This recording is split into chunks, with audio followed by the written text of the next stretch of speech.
le Conservatoire botanique national Mascarin a voulu répondre présent à l'initiative du Crédit Agricole dans cette opération, parce que pour nous c'est sortir de notre sphère scientifique et toucher le grand public déjà, mobiliser la population sur la nécessité de préserver notre biodiversité. Et c'est aussi pour nous le moyen de donner un aspect peut-être économique à la biodiversité, déjà en mobilisant des fonds, puisque nous avons 178 donateurs qui ont donné plus de 8 000 €. Et ça sensibilise donc le public à la question.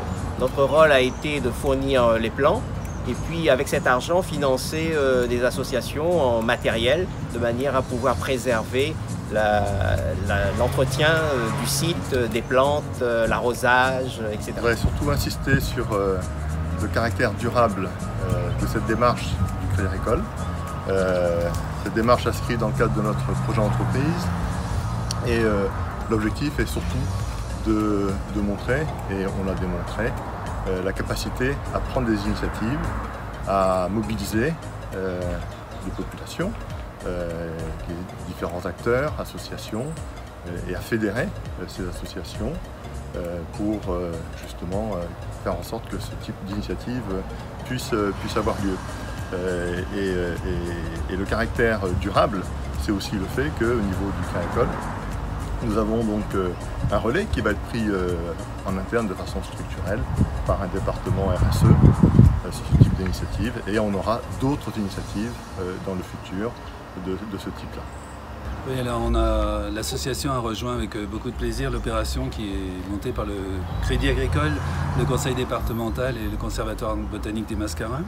Pour plusieurs raisons. Il y a une des premières raisons, c'est qu'on travaille avec un public en très grande difficulté, qui vit dans les quartiers où il n'y a plus beaucoup d'arbres. Donc c'est un vrai plaisir de sensibiliser des personnes qui ont du mal à se fédérer sur des projets, donc de les amener, de les intégrer à un projet comme celui-là.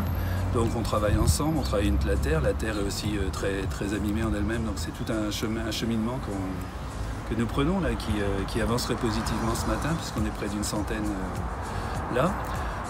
C'est aussi une démarche de remerciement aussi. On s'associe avec le Crédit Agricole qui fait partie des premiers partenaires qui nous ont aidés sur le chantier qui est juste ici à Sans Souci. Donc on n'aurait pas eu le Crédit Agricole, on n'aurait pas eu de chantier. Et la même chose pour le conseil départemental qui nous soutient aussi très fort. Donc il y a tout un faisceau là, de relations qui est vraiment intéressant pour nous et qui est très positif.